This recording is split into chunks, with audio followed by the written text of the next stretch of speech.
Grab your popcorn, rip that ticket, get in that seat, lickety splicket. Go watch a movie. Hello, everyone, and welcome to the year-end episode of Go Watch a Movie, episode 159. I'm Kelvin. And I'm Robert. And today we are getting into Sing Wonder Woman. You couldn't see me, but I did the little cross, gauntlet thing there that she does. It was cool. I think it was cool. We're diving into Wonder Woman 1984, the sequel to the very popular DC, some people will say savior movie of Wonder Woman. But before we get into that, we're going to get into I asked the question, threw it out there, what movies people liked for 2020, this crazy, insane year in which we almost pretty much lost theaters altogether. And got a few replies over on Instagram. Plump Turnip, my friend Heather, said Wonder Woman 1984. So there you go.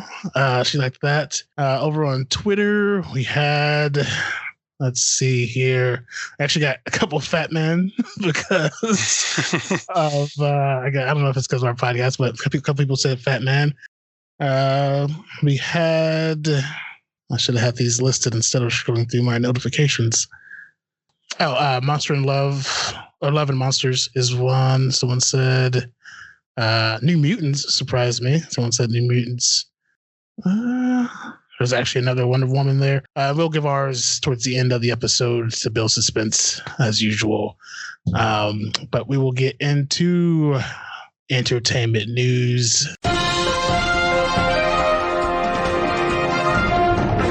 Sticking with the theme of DC. So DC is trying to mix things up on HBO Max, and they want to double down on their DC films, and put out 2 a year. And what they want to do with these 2 a year after Flashpoint, which is going to open up their multiverse, they want to release simultaneous versions of character movies, so we can have 2 Batman movies with 2 different actors playing them because they're from 2 different multiverse worlds at once. And they want that to be the norm and okay because of their multiverse world. And they plan on doing that with a lot of their characters. Their main goal is, what is the potential spinoff that we can do with these movies? I don't know if that's something you need to announce, but they did. Right. I guess they wanted to clarify if we saw the Batman and then Batman 26 or 2036, it's fine because they're still in the same universe, but it's the multi-universe. Yeah. I don't know. What do you think? It's whatever nowadays. People can do whatever they want.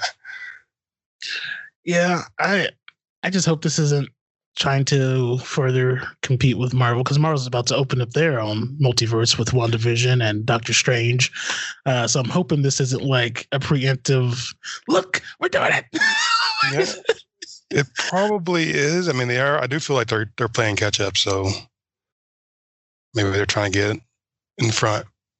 Supposedly I don't know, I might get stoned for this, but I didn't watch the whole Arrowverse swirl with the Arrow Flash, Superwoman, all that stuff. But they had a big multiverse thing and brought in some people like, they had like 3 different Supermans. They had Brandon Ross Superman from Superman Returns in there, like their own Superman. A couple different other people, like versions of people. So apparently they did it successfully on TV, but will it transfer cinematically, I guess, is the main question. Right. But I don't know, and they're about to do another Superman and Lois show on the CW. Speaking of those CW shows, this one is going to be 3 years into their relationship, and they are raising 2 teenage boys. Well, I don't know what to say. I guess. Yeah, I liked the New Adventures of Lewis and Clark back in the day. I don't know if you ever watched that with I want to say Tara Hatcher and Lewis and Clark. Yeah, Dean Cain and Tara Hatcher. Yeah, Dean Cain played Superman then, and it lasted quite a while. Let me check. Yeah, 1993 to 1997, and that was like a TNT kind of drama version of Superman. Yeah. So yeah, I remember. I just never watched it. Gotcha. But I don't. Hopefully, they stay away from that material and kind of. Well, I guess they're going to if they have 2 kids already, and yeah. But yeah, and last but not least, more Star Wars show news. But this will be the first bit of news from the new era of Star Wars, the New Republic era, which is actually technically the Old Republic because it's going back in the past. But it's Star Wars: The Acolyte, and this will follow a female Jedi, as she basically tries. I guess it's called the High Republic. My fault there. But it's a prequel world back when Jedis were abundant. The Republic was at its most. Yeah, so I don't know, something different from instead of Skywalker. Yeah, it's fine. Yeah. You sound like you're done with Star Wars. Are you done with Star Wars? I'm not done with them. It's just I'm not oversaturated yet, but it is gonna. I feel like it's gonna get there. I mean, yeah. I need to take breaks in between. I just don't want to watch. Like I wouldn't want to watch Star Wars all the time. You know what I mean? Yeah. It's just I need a break. You don't want an all Star Wars channel? Are you serious? No, that's what I was thinking of. No, I do not. couldn't handle it. Oh, Star Wars all the time. No. Please do. Yeah. There'll be enough content here not too long for them to be able to do that. Oh God, yeah. Yeah. Yeah, that'll bring us to trailers.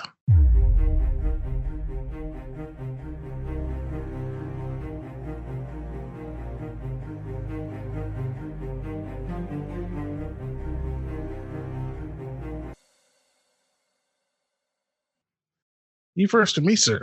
You go right ahead. I'm going to go with one that came out, I think, 2 weeks ago, the trailer. It is for Nobody. And this is starring old Bob Odenkirk from Breaking Bad and Better Call Saul. He plays Saul Goodman. And this is a very different role for him, which makes me happy because he's normally the Weasley comedic type guy. Mm-hmm. But this, so it starts off, the cops are questioning him about a break-in at his house.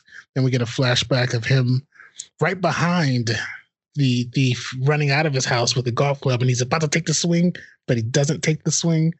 And then goes to the next day, and everybody's like, if they would have broken in my house, I would have I would have jacked him up. And he's just like looking sad and depressed. And then it starts flashing to him, people saying that to him, but flashing to him in an alleyway, punching a brick wall. And then somebody else like, yeah, if they would have gotten my house, they're lucky. And then him punching a wall. And then it finally shows his breaking point where he gets on a bus. And there's some, seems like Russian mob guys on there causing trouble. And he stops the bus. And they're like, yeah, what do you want, old man? Oh, that's my Russian. I'm going to fuck you up. And then they all laugh at him. And then he just goes to fucking town like nobody's business on him, beating the crap out of him.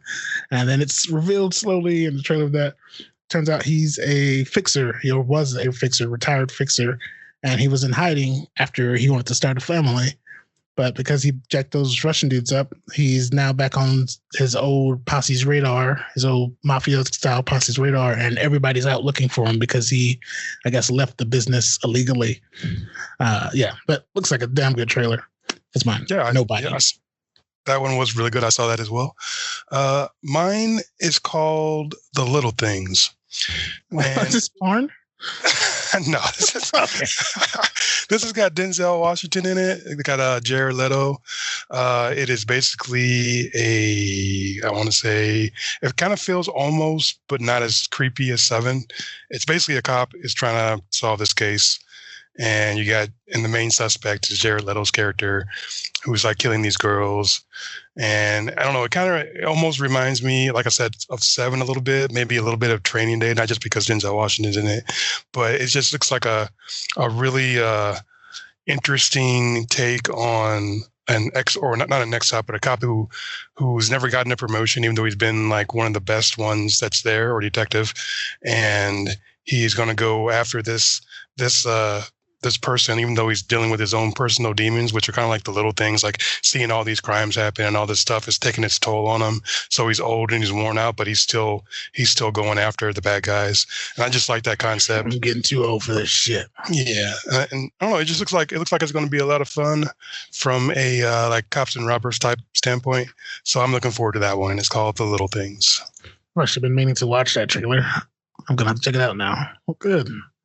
Yeah, Jared Leto that definitely turns it up a little bit. He plays a slightly different character than he does. I guess he does that in all of his movies, but yeah, I like to call him the poor man's Daniel Day-Lewis.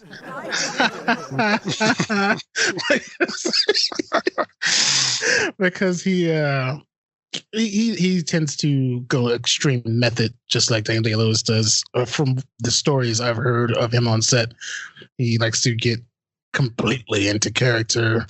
Yeah, and he definitely plays a creepy one in this. So okay, and people said he was a pain to be around in his Suicide Squad Joker scenes because he never broke that whatever that Joker was. Mm-hmm. But yeah, and apparently he was pissed off of that too. Was on a side note, because there were a lot of his Joker scenes, I guess, hit the cutting room floor for that movie. But all that method for nothing. Or you still got paid. Yeah, there you go. That'll bring us to Wonder Woman 1984. Watch about it if you would not mind. Happy New Year, bitches. Diana Prince lives quietly among mortals in the vibrant, sleek 1980s, an era of excess driven by the pursuit of having it all. Though she's come into her full powers, she maintains a low profile by curating ancient artifacts and only performing heroic acts incognito. But soon, Diana will have to muster all of her strength, wisdom, and courage as she finds herself squaring off against Maxwell Lord and the Cheetah, a villainess who possesses superhuman strength and agility. Thank you, Watchbot. Well, this is the long-awaited sequel, continuing the journey of Wonder Woman as she travels through time, kinda catching up to what we've already seen of her in Justice League and things. I guess she just doesn't age because of being a god, I guess. Yeah. Perks. Yeah, one of the perks of being a god. And yeah, we're here in 1984, the year of my birth. And the good times kick in. Okay. I'd say first and foremost, I'm not going to sugarcoat this because I just despised the fucking lasso of truth swinging. It looked so bad every time, in my opinion. I hated it. And it just, every part of it. And then, like in the trailer when she did it on the clouds, just makes no sense and looks so bad. Yeah, was there a scene they did the whole? There's a scene in the trailer that's not in the movie with the lightning bolt. I don't think I saw, or did I just miss it? She did it. She did it off lightning bolt, and then after the lightning bolt, she did it off some clouds, and it just looks. In my opinion, I was not a fan. I also was not a fan of how they brought Chris Pine back. Like I get how they brought him back, but I don't like how they used him. I think it was like, it may not look like you to everyone else, but it looks like you to me. So to everybody else, it's the original actor who we saw first playing this guy. But because she's so in love, they actually hire Chris Pine to come back and play this guy, which takes from the movie big time. Because like, it's not him; it's just him inhabiting this man's body. So why would you not just use that man? It's it just made no. I don't know. I did not. I was not a fan of that. There was a couple of other things I'm not a fan of, but we'll get to that. What are your initial thoughts of this one? Initial thoughts, not of the whole movie, but of the opening, I really enjoyed. I enjoyed the going back in time and, watching her as a young person do this whole, whatever it was, this whole challenge. That was fun. What? Yeah, she cheated, but I feel like if she hadn't, I feel like she still would have won.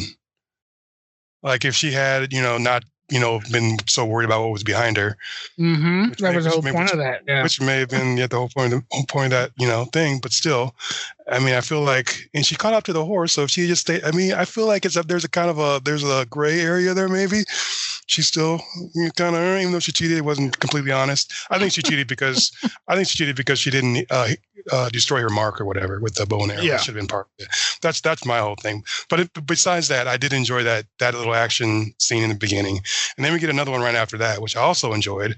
And I do agree with you. The swinging on the lasso does look bad. I don't like it because it looks too much like Spider-Man. Yeah. And it made that whole mall scene feel like a Spider-Man scene. And even at the end of the scene, she bundles up, spoilers, she bundles up all the bad guys, just like Spider-Man kind of would, and then hands them to the police. So it just felt like that whole scene felt like a Spider-Man scene. And she even winks, and she winks at a little kid, and the little kid winks back. I almost imagine she's like Spider-Man. Yeah, I almost imagine she's like winking. I'm stealing this from a Spider-Man movie, and the little girl's winking back. I know. And it's like we've said though, like it seems like DC feels like they need to emulate Marvel in some way, and they don't have a Spider-Man-like character, so it's like she has a lasso. It works for me. Yeah. But after those two initial action-packed scenes, the movie kind of fell apart for me. Wow. Yeah. Yeah. I gotta tell you, I don't know. This multiverse thing has to work because there is no way in hell people wouldn't be like. And I want to just skip to the end because I hated it so much. I hated the ending of this movie so much. But I guess we better go ahead. But yeah, what do you think of the Chris Pine tie-in? Like, do you feel like the guy should have been him, or do you not care about him, Chris Pine, stepping in? I feel like, unlike you, I do feel like he should be in there. One, not for an obvious reason, just to connect the two movies, together in some way, besides Wonder Woman. But the reason why I'm okay with it and kind of enjoyed it because it felt 80s to me. And that was another problem that I had with the movie is I didn't think there was enough 80s stuff in it to really call it Wonder Woman 84. Yeah, it didn't need to be. It didn't feel, the some of the costumes, like in the very beginning, like in the mall, the whole mall scene felt very 80s. I don't think they used a whole lot of like well-known 80s music in it either, which I was expecting, but there just really wasn't. And then besides the outfits, there was a few moments like the whole Kristen Wiig's character, how she's like the nerdy girl, and then all she needs to do to become beautiful basically is just take her glasses off and then put on some tight clothes. That felt kind of 80s. Yeah, and that was in so many 80s movies. Yeah, and then the whole Chris Pine thing with him, coming back, that kind of felt, 80ish to me as well. But here's the thing about that. Like, it's not, if he would have came back and it would have been just him coming back and he completely took over this guy's body, I'm fine with that. But the whole, like, that makes her sound so crazy. Like, I'm the only one who sees you as you, even though you don't look like that, really. Well, she hasn't been spending a lot of time alone, not in any relationship, so maybe she is a little nuts right now. We don't know. But also there's the star power, Yeah, I was trying to suspend disbelief, but there's plenty of reasons why they did. I know why they did it, but it's just I don't know. It worked for me. Ah, And I didn't like the way the other guy looked. I didn't want to look at him the whole movie anyway. I feel bad for that guy. He got a before and after, and then all his in between is some other guy in his body.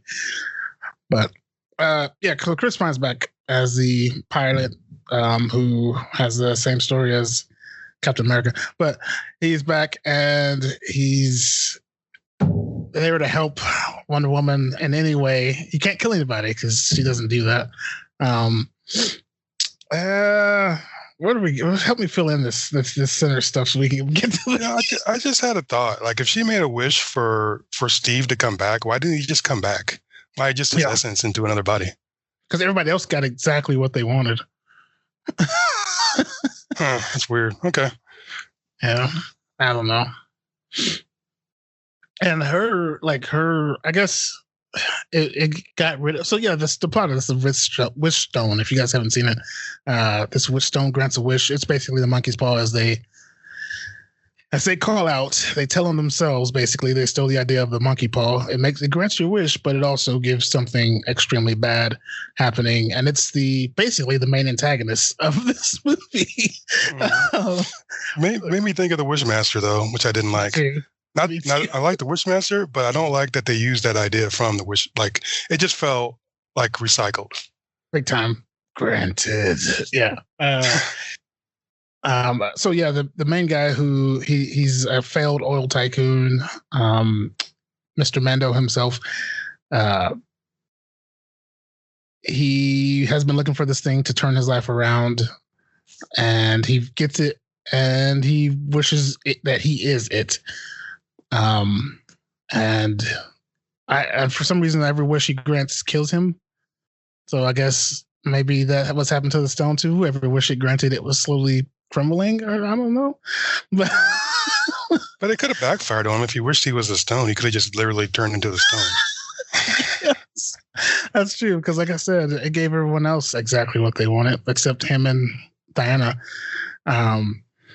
But I tell you what, I wanted to like this movie so bad because part one, amazing. It was great. But I guess they did have to find a way for her to weaken after making her a god, literally in the first one. Yeah. So I guess Yeah, I gotta say one thing though. I mean, I don't feel like the villain in this was really worthy of her efforts. Neither one of them. I mean, you go to the first one. She literally, fights a god. Mm-hmm. And holy crap! That's a huge villain. You go to like one of the first things we saw her in. What was Batman versus Superman? Mm-hmm. And she fights Doomsday. I mean, hello, Doomsday. So she's fighting these huge, epic, really strong, bad guys. But in this movie, it's just the guy who grants wishes. And a cat. Meow. Yeah. Oh goodness. Which I thought they did. Predator.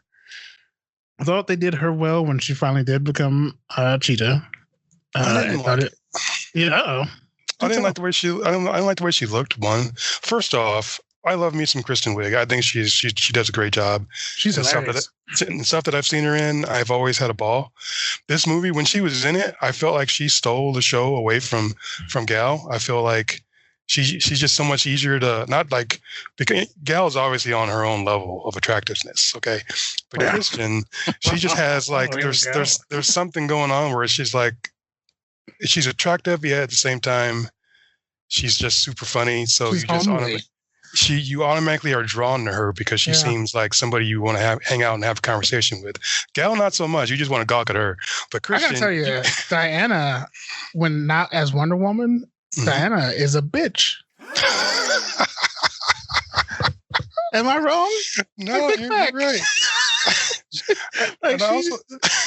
Like maybe Wonder Woman's her way to redeem herself when she's like, man, I was pretty bitchy today.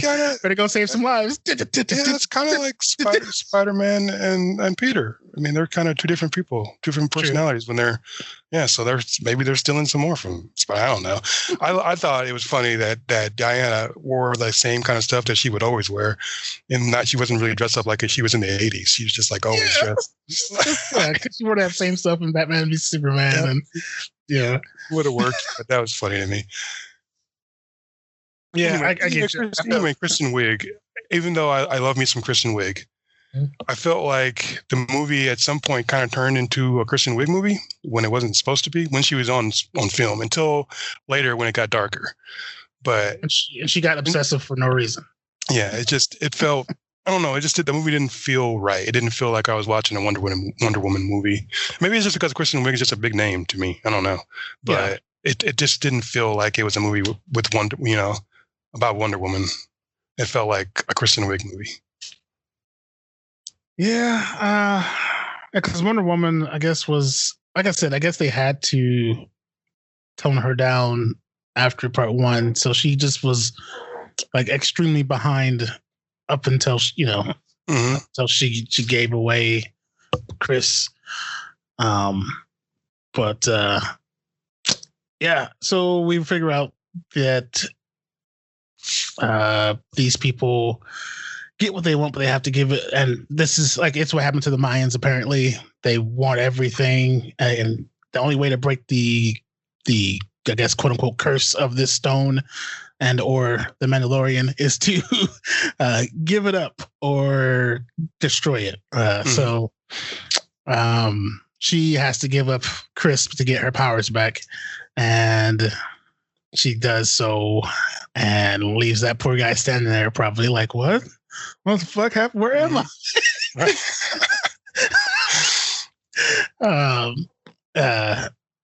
But yeah, Kristen Wiig gets another wish, oddly enough. So I guess, which is weird, but I thought you only got one.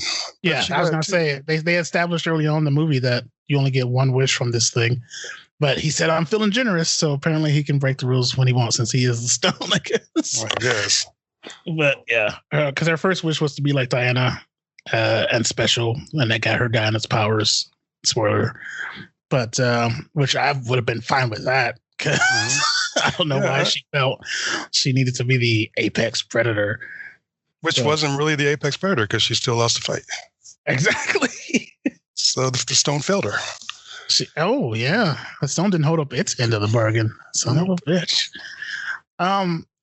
But let's get to the end of this movie. Did this movie to you feel really long? It did. Two and a half hours. It dragged for me, and I watched it twice. Every minute of it. Oh dear God! What? I wanted to make sure, because that first initial watch was just so. I was so pissed and felt so negatively about it. I was like, maybe it's just the time of day. It was late. I was after work. Maybe I'll wait. I'll watch more pissed. The same level. Okay. Second watch, same level. Yep. Same level of festivity. Mm-hmm. Yeah, same gripes, and I found some extra ones. So we're talking about a god here who learns to fly in this movie, which is I did enjoy the creation of the invisible jet. I thought that was a fun nod to the past. I did like that. And I did like how she described she only did once before to a cup and she lost it. I thought that was hilarious. But then she learns to fly, which I was about. She does know how to fly now in the current iteration of the Wonder Woman, but it was kind of odd because she's like flying at the same time whipping through the sky on the lasso. So it's like, which are you gliding or are you Buzz Lightyearing here, falling with style? What's going on? I don't know. But we get to the end here, and he has this plan to Willy Wonka the world. It's Wonka vision, so he can touch everything and have everybody grant their wish. I gotta tell you, within the first 2 or 3 seconds of that, people realizing stuff's coming true, the world would have ended right there. There are people who would have been like, I am God. It's just been insane. Or somebody would snap their fingers. Yeah, exactly. That was right. Yeah. So, first of all, I had a huge problem with that. And secondly, like, he's doing it to restore his health. Yeah, I didn't and get that and like but yet he's still human, because we get a mediocre fight with Wonder Woman and Cheetah, and then Wonder Woman even whips out her super armor for this mediocre fight, which was horrible. Yeah, I don't understand why they did. I think they just did that so they could sell like an action figure or something. probably. It didn't really seem like there was a point for that, because she sheds it right after she gets there. Yeah, super quick. So it's like, and if you watch that scene too, when as soon as Cheetah shows up, all the guards who were shooting at her just instantly disappear. They're no longer there. And I know it's just a gripe, but if something should have happened to them, like they should have showed Cheetah like they're all scaredy cats. Bunch of scaredy cats. Yeah, but she gets taken out super easy, and I get it. Hate water, because cats hate water. but then she goes in to fight the, I guess, main villain of the movie, and throughout the entire movie, whenever someone makes a wish, there's a slight breeze that lifts their hair slightly. But because the entire world's wishing, he's got this impenetrable fucking wind tunnel around him, apparently, that Diana can't break, even though she's a fucking god, and we've seen her swing from lightning bolts on clouds and shit all throughout this movie. And her lasso can't hardly reach until she distracts him. But when it does reach, and the fucking shit, they do some foreshadowing. It also shows you the truth. Okay, maybe he takes his wish back, but the entire world taking their wishes back ain't gonna fucking happen. Ain't gonna happen. I think he had to, because if he's not the wish stone, then wouldn't that cancel out everybody else's wish? No, but then why show everyone else redeeming their wishes, taking their wishes back? Good point. You know, like I just didn't like that concept in that ending. I didn't either. Even though the only part of it that I will argue is it was decent was, instead of doing the normal thing and the good guy or good girl, in this case, beats up the bad guy, like normally in a movie, she instead convinces them through her words, just by giving him. Yeah, give him a speech. So give him a speech in a shitty way with her shitty accent. That was me. I may take that out. But even with that, that's the only thing I can argue was good. But even with that, then he's like, you think I'm gonna change my mind? And she's like, well, I wasn't talking to you. But then he changes his mind. Yeah. So he changes his mind, and the entire world somehow takes back all their wishes, which wouldn't happen. You think, and even if it did happen, there's still going to be fucking some of the wishes were more nukes, so I can take on Russia, and people had actually launched their nukes. Mm-hmm. Like, you think that's suddenly just going to go away? Apparently. Like that tension, Remember that time in 1984 when the world almost went to shit? Like, why doesn't that come up in these DC movies? Oh, man. Needless to say, I despise that ending, and it ruined an already rocky movie for me. Yeah, it was fucking lasso of truth to the world. And I guess because it touched everybody too, because that whole WonkaVision thing was designed to touch everybody, so they all saw the truth too. I guess that's what they were going for, but that's bullshit. Yeah. And the fact that she kind of revealed herself to the whole world there kind of goes against what she was trying to do, which is hide.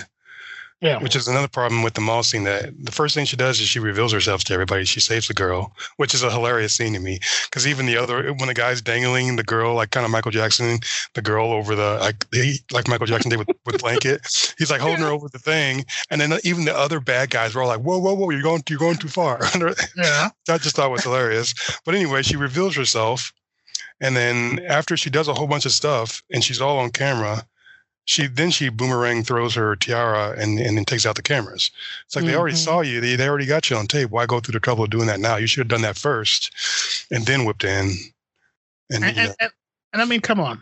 Her her mask is a tiara. Like we know. Yeah. And maybe she's counting on because she's almost half naked. She's counting on nobody looking at her face. That's probably it. But I guess she's going for that whole Clark Kent glasses effect. But you know, yeah, back to the ending real quick. But didn't she just basically reveal herself to the whole world? Yeah.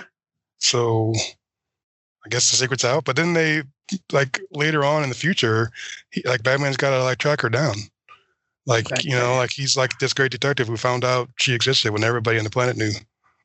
Yeah, apparently, yeah. Back in 1984, when the world almost ended, this magical lady with the lasso of truth saved everybody. But we all forgot about it. That fucking Flash multiverse movie better be amazing. They got a lot of shit to erase. But but we're in the minority, I believe. You have Rotten Tomatoes pulled up, sir? We are definitely in the minority. So the tomato meter is a 62%. Nice ripe red tomato. And then the audience score is a 73%. Okay. So the majority of people enjoy it. They liked it. And I did like the action scenes. And I did like seeing Wonder Woman on film again. You know, there were some funny moments. Yeah, the comedy was there. I love Chris Pine. I thought he did a fantastic job. Even though I didn't want to see him, I still think he did an amazing job. Because that dude, he can go action and humor very quickly. You know, in between the two. So I really like that. Like the clothes try-on scene, I thought that was fantastic. How he kept the pouch. The what do they call it? Fanny pack. Fanny pack. There we go. Yeah, it's been a long time, but yeah. But I just don't think the little few moments I enjoyed were enough to make me a fan of this.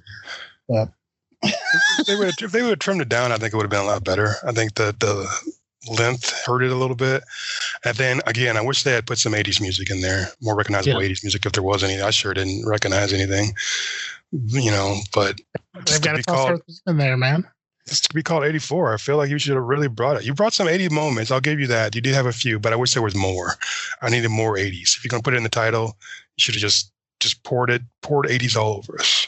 I feel like that whole 84 thing was just to tie in the nuclear tension there at the end. Because otherwise, I agree, there wasn't enough 80s stuff to make it 1984, you know? Yep. And then in the new armor, I think it was pointless. I think it shouldn't have been in there. I don't even understand why they did it. I did like the little nod at the very end of the movie. Spoilers. That was awesome. Spoilers. You get to see somebody.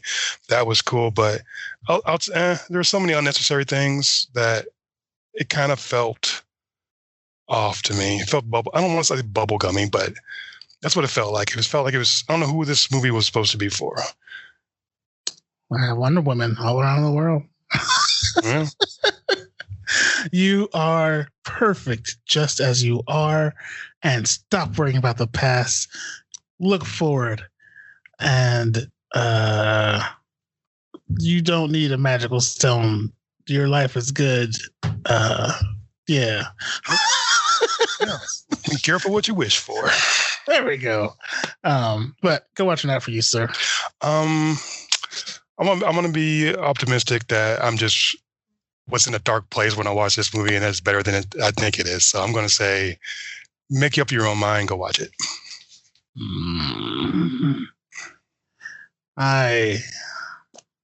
I'll watch it again, and because of that, I'll say check it out.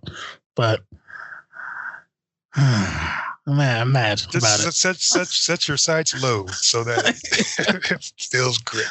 But apparently, I don't know what I'm talking about because Rotten Tomatoes has proven people like it. But it is 73 for a movie of this caliber is kind of low at 60. So I think the first one was so good that this one just isn't, going to live up to that kind of hype. Yeah, and apparently early reviews were extremely high, but then once it debuted officially, like that, it dropped down to where it is now. So, yeah, Wonder Woman, 1984. Have fun, guys. That'll bring us to me and Robert's favorite movie of 2020, this incredibly shit year for movies. What do you got, sir? I got two runners up and then my favorite. Oh, I gotta give it two runners up because I didn't want to leave them hanging because I felt like they did such a good job. But my bottom runner up, number 3, is Enola Holmes. oh. And I know there's some problems. You had some problems with this movie. And I did too. However, I just remember, especially during this year, how dark and depressing it's been for a lot of us, that this one lifted my spirits. It made me happy, and I had fun watching it. And I still remember that feeling from watching it. I was looking up all the movies, and I saw it. I'm like, you know what? I got to put that on there somewhere because it did lift my spirits. And I think it's a good movie overall. The next one, this one almost won the spot. This one was The Devil All the Time. Oh. And I think that movie, I may nitpick at things sometimes, but overall, I can't really think of too much I would change in that one. I feel like it's a really, really good piece. I think it's got a lot for everybody. I mean, maybe there's not a whole lot of humor in there because it's such a dark tale, but wow. I mean, is it a good story? Great acting. Everything melds together really well. Just one guy's accent isn't going to ruin, my like of a movie. And then, so my winner, might be a surprise for some people because it is a darker film. And strangely, all these movies were on Netflix, so you can run out there and watch them. My favorite was I'm Thinking of Ending Things. Oh, I haven't seen this one yet. I think this movie is terrific. It's not for everybody, though. If you don't want to sit and be confused for a while and then try to play armchair detective and figure out what's going on, it's very like art house. You gotta pay attention. I actually am proud of myself because I figured it out. And then I've watched other people's interpretations of what they thought it was, and I was pretty close to what, there's some similarities there. So, and I just think the movie is great. I mean, it is a darker tale. It is, I mean, from the title alone, but that's not necessarily what it's about. But I think it's got so much going for it that it's worth the watch if you can stomach that sort of film. If you can't, then stay away because it's going to annoy the heck out of you and you don't want to watch it. But if you like that sort of thing, tackle it. It's well worth your time. Ah. Yeah, I'm going to check that one out because it was on my radar, on my list, I should say. Yeah, I can check that out on Netflix. Sweet deal. Oh, thriller horror is how they describe it. Huh. Mine, this is tough for me because I was let down this year with movies, and I don't know, honestly, I don't know why that was. But I was actually more entertained with a lot of TV shows. We had The Boys season 2, The Mandalorian season 2, some other great shows out there. But I'm going to go with the movie that failed to save cinemas as it was planned to, because I was tickled pink when I left it. It had my mind racing for weeks afterwards. I'm going to go with Tenet.